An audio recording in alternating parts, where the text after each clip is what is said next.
それでは、2020年度受験学年に向けた、高校2年生の保護者会を始めてまいります。はい、本日のメニューになりますが、最初に今、8月ですね、9月の場合もあると思うんですけれども、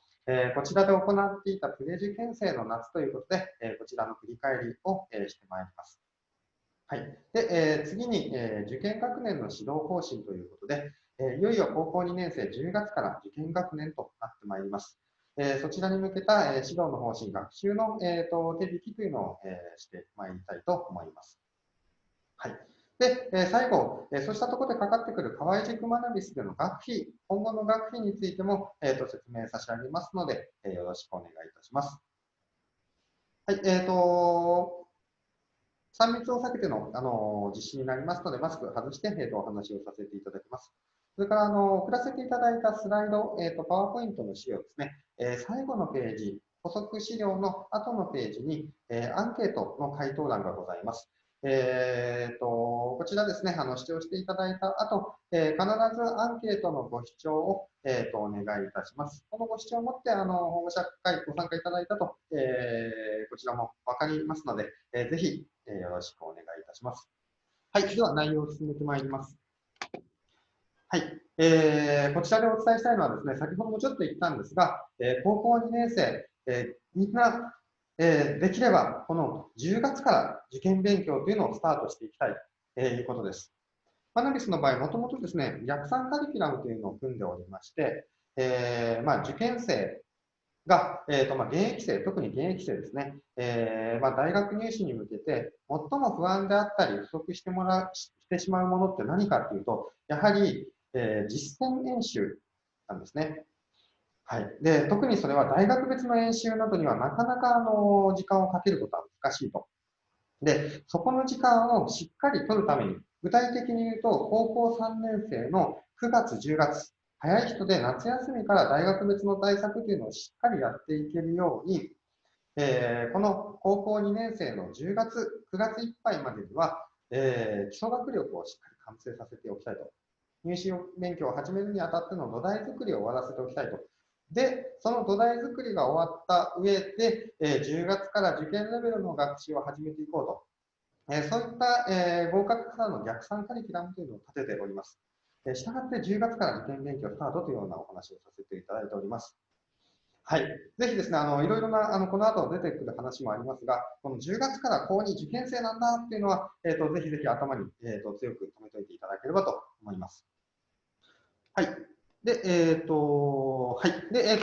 プレ受験生の夏ということで、はい、ここの高校2年生夏ですね、例えば1日10時間以上の学習をしようとか、4時間の学習を毎日積み重ねる努力をしようとか、そういった話、三者面談でもお話しさせていただいた方が多いかと思います。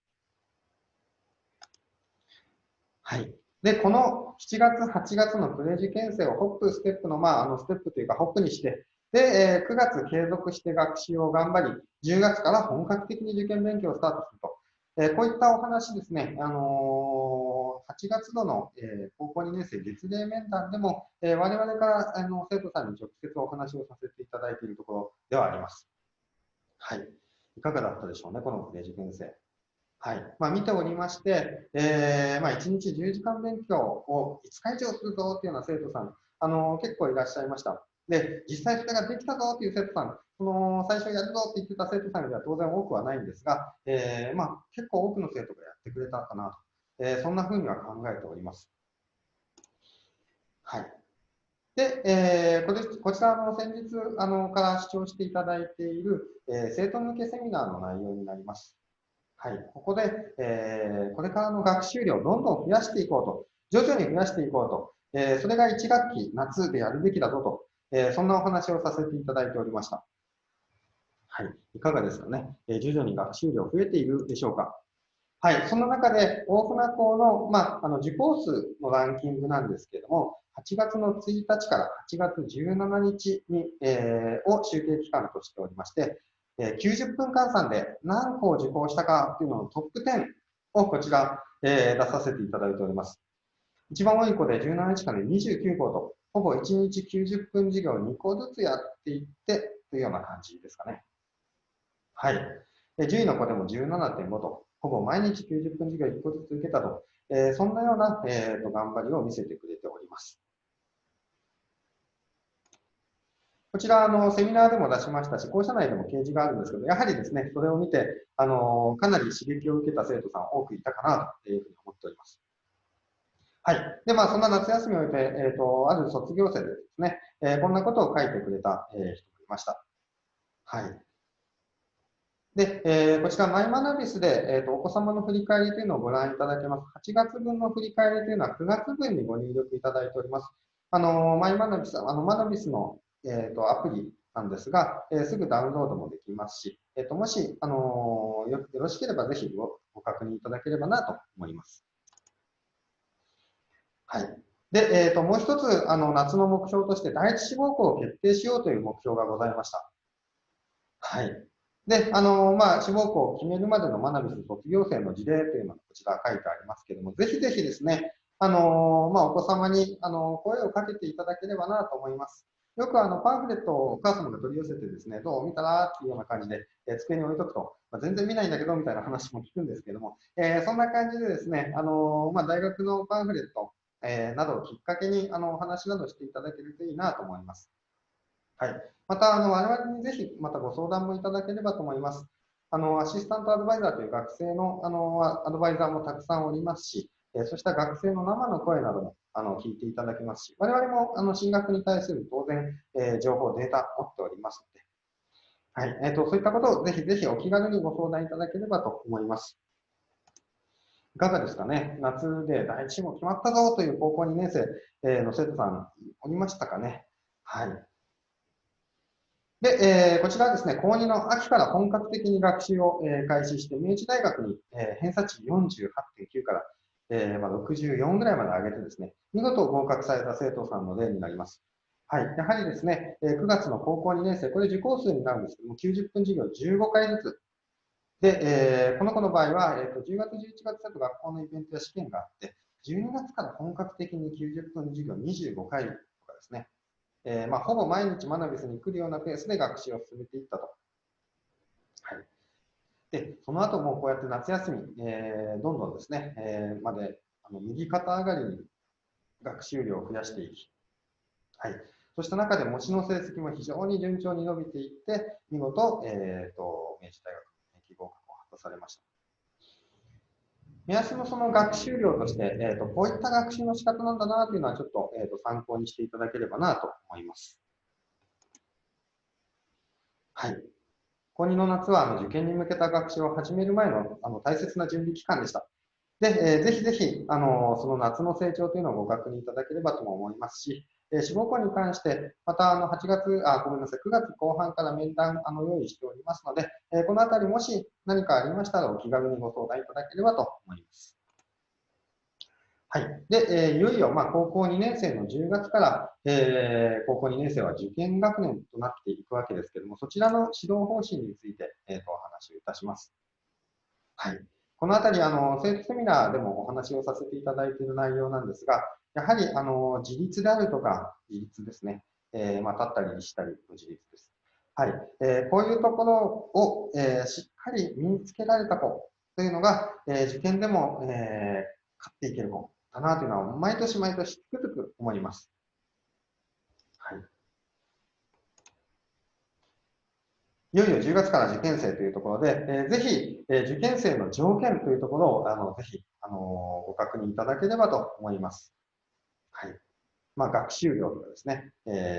学習指導、学習習慣、それから意識、この条件をしっかり満たすというのが、まず10月からの当面の目標になってくるかと思います。はい。特にこちらでは学習量について話をさせてもらえればと思うんですが、学習量ですね。一つ目標は平日5時間、休日11時間以上の目標をというのを目標にしていきたいなというところでもございます。はい。で、学習の目安はこのような形で、例えば理科の科目というのを本格的に始めたりとか、高校2年生の秋からであれば、英数国は総合講座、90分授業ですね。90分の授業などに入れていればいいなという目安がありますが、このあたりの計画というのは、各生徒さんに合わせて、今月の8月の月例面談、および9月の月例面談というところで、お話を具体的にさせていただきます。で、それを受けて三者面談でもまたお話をさせていただきます。で、その後、高校3年生の夏までに応用力というのをしっかり固めていき、そこから実践力、入試対策というのをやっていくというのが、マナビスの大まかなカリキュラムとなっております。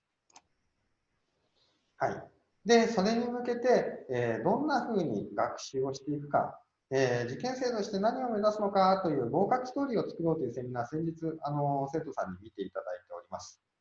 はい、このあたりも次回の月例、9月の月例面談と合わせてですね、生徒さんとはお話をさせていただきますので、ぜひ面談前に保護者の方もどんな感じなのっていうのは聞いていただければなというふうにも思います。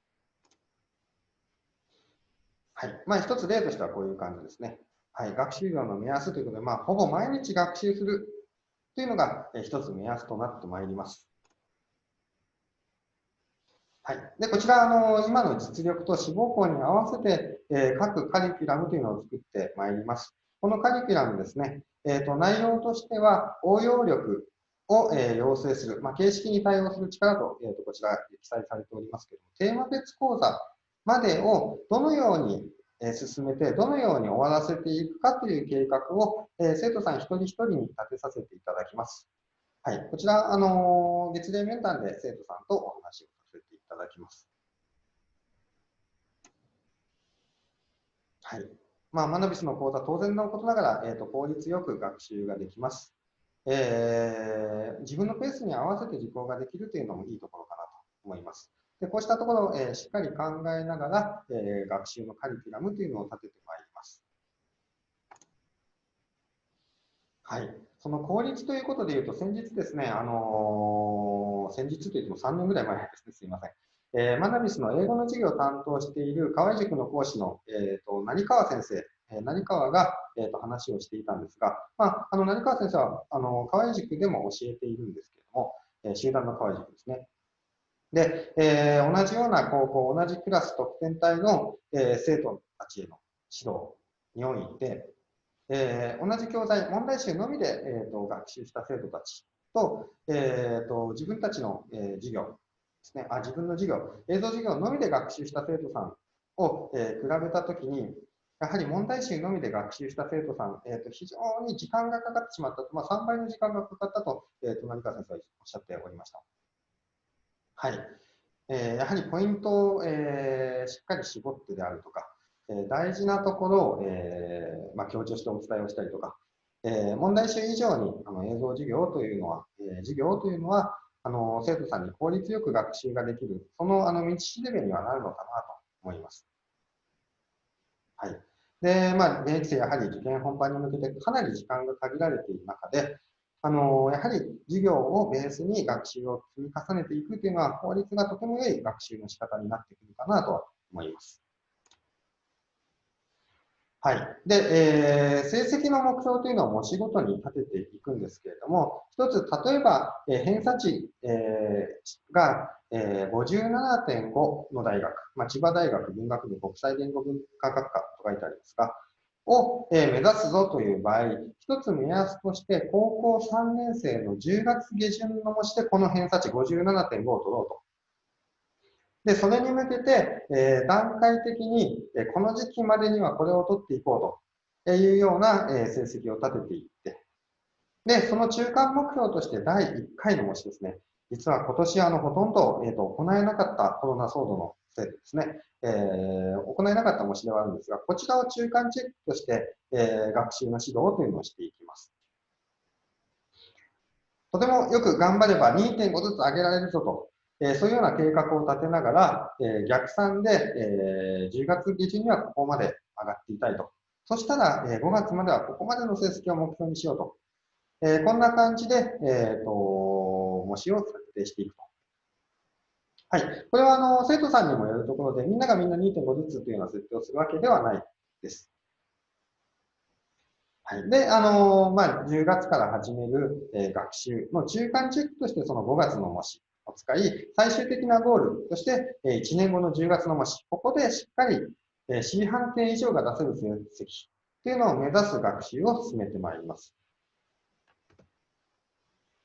はい。で、そのために模試の振り返りなどもこのような形で、行っています。で、こちら次の学習、次の模試に向けての学習というのを、しっかり計画立てしながら、学習を進めていくと。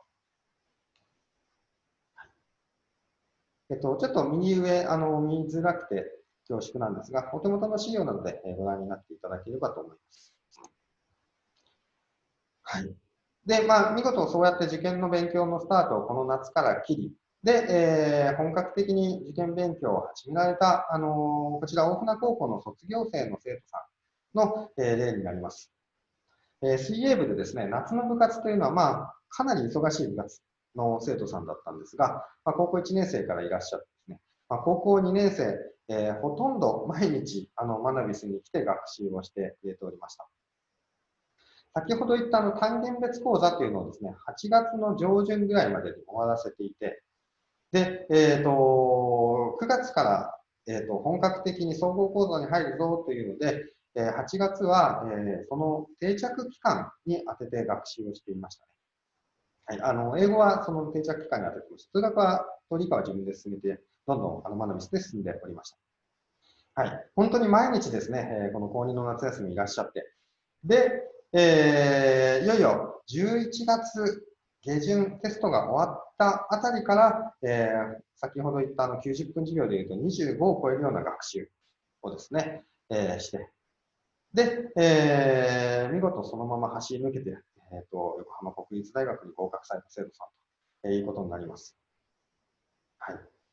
マナビスが好きだというのもあったんですけど、本当に毎日のように元気に挨拶をしてですね、元気に塾に来てくれる生徒さんでした。今はアシスタントアドバイザーとして、この河合塾マナビス大船校で、我々と一緒に働いてくれております。はい。で、保護者様へのお願いになります。先ほどの志望校の時のお話もさせていただきましたが、ぜひお子様とよくお話をしてあげていただければなと思います。はい。まだ志望校決まってないとか、そういったところの悩み、不安というのは、意外とお子様持っていたりもしますので、できる限りお子様の話を聞いてあげるようなスタンスで、お話をしていただければなと思います。はい。それからもちろんですね、保護者様自身がお悩みの時は、お子様が明らかんとしていて、お母様方、お父様方の方が気をもんでいると、そういったケースもよくございますけれども、お一人で抱え込まず、ぜひ学び少しスタッフに、お話しいただければと思います。はい。いつでもそういった相談を受け付けておりますので、気軽にお声掛けいただければと思います。はい。こちらが2章のまとめですね。はい。では、最後に河合塾学びスでの学費の説明になります。はい。まず、大学受験と入学に必要な費用ということで、こちら目安です。ご存知の方も多いかとは思うんですが、大学受験、そもそも受験料というもので結構、金額がかかってまいります。これはまた今後おいおいお話をさせていただくところですが、大体、延べというのはいろんな形式があるからなんですけども、延べ、大学の出願というのは、10校以上することが、多いかと思います。多くの生徒さんが、お子様がそうされます。で、各出願の方式によって受験料というのはまちまち、ご覧のようにまちまちなんですけれども、単純にこれかける10以上の金額が、受験料として、かかってくるということになります。はい。それから、大学入学にかかる費用ということで、初年度納付金の平均額ですね。はい。も各国立大学、私立大学で、これは平均額なんですけれども、これぐらいかかってくると。はい。さらに、多くの大学で、なんでしょうね、合格を確保するために、入学金を半額支払わなければいけないと、そういったようなケースも出てくるかと思います。はい。本当に大変なところだとは思うんですが、大学受験そのものに、大きな費用がかかってくるというのは、ちょっと、ご覚悟というとあれですけれども、ご了承いただきたいなと思います。はい。で、一方で、マナビスでの受験勉強ですね。こちらに必要な学費というのも、これあくまで生徒さんによるところです。文系、理系でも違いますし、国立私立でも全く違いますし、そうしたところで生徒さん一人一人に合わせて、これから、9月の面談で、お話をさせていただければと、思っておりますけれども、大体、マナビスの場合は次の面談で、高2の10月から高3の11月、あるいは高3の8月とかですね、大体高2の10月から高3の秋までの学習の、計画を、お出しいたします。合わせてお見積もりもお出しいたします。で、金額の目安としてですね、これはちょっと生徒個別には、面談でご確認いただければと思うんですけども、大体、上記ですね、上の金額ぐらいの、金額が、志望校に当然よりますけれども、志望校や、理系文系によって変わりますけれども、これぐらいかかってくると。で、その後、高校3年生の夏前、あるいはちょっと夏中、秋にかかることもあるかとは思うんですが、今年ちょっとコロナの関係で、夏前ということがほとんどなかったんですが、夏季とか直前期分の、追加のご提案というのがあります。これは、先ほどありました志望校別の対策の講座などですね。で、こちらが、大体20万から30万円程度。これも、もちろん、状況にもよります。20万かからない場合もあれば、50万近くかかるという場合もあります。お子様の目指すところによって全く変わってくるんですけども、はい。こういった金額の目安というのがございます。はい。ですので、これ、面談で相談させていただければというふうには思いますが、こうした話、面談でもさせていただきますので、よろしくお願いいたします。はい。重ねて申しますが、一人一人によって、全く異なってくる、大きく異なってくるところですので、詳しくは面談でお話をさせていただきます。一人一人に合わせて提案をしてまいります。はい。はい。では、今後のスケジュールに関してです。今、夏季の生徒セミナー、今、すみません。8月の、中旬から下旬にかけて、夏季の生徒セミナーというのを実施しております。こちらは VOD で、生徒さん、個別に視聴していただいております。で、本日が受験学年に向けた保護者会ですね。今後の方針についてもお話をさせていただきました。で、9月の17日から、9月30日まで、これからの受験学年に向けた学習ということで、三者面談ご用意させていただいております。封書にご案内させていただいていると思うんですけど、まだご提出いただいていない方は、ぜひご提出、早めにしていただければと思いますので、よろしくお願いいたします。で、いよいよ9月明け、10月から、高校2年生受験学年スタートと、受験生となって学習をしていくと、なってまいります。はい。で、その10月から、1月の大学入学共通テストまでの学習のロードマップでございます。先ほども申しましたが、最終的に、大学入試に向けて、10月の模試というのを、成績の目安、目標にします。で、その前に5月の第1回の模試を中間チェックとして行うと。で、講座は総合講座という受験レベルの学習から応用力の養成のテーマ別講座までをこの高3の、8、9、10月ぐらいまでに進めていくと。はい。といった学習の進め方となってまいります。はい。こちら本日のまとめになります。で、こちら、だっと進んでいただいてですね、41ページなんですけれども、こちらの補足資料ですね、それぞれご確認いただいて、もしご不明なところがありましたら、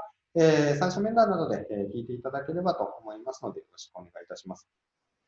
で、こちら、最後のページですね。保護者様へのお願いということで、こちら、アンケートのご回答、大変お手数ながら、QR コードで携帯で読んでもらうと、写真とかで見れますので、写真で読んでもらえるとページに飛べますので、そちらアンケートいただければと思いますので、よろしくお願いいたします。はい。では、直接ちょっとお会いできず、このような形での保護者会で、大変、お手数ではあるんですけれども、本日の保護者会の内容以上で終わらせていただきます。はい、本日はご視聴ありがとうございました。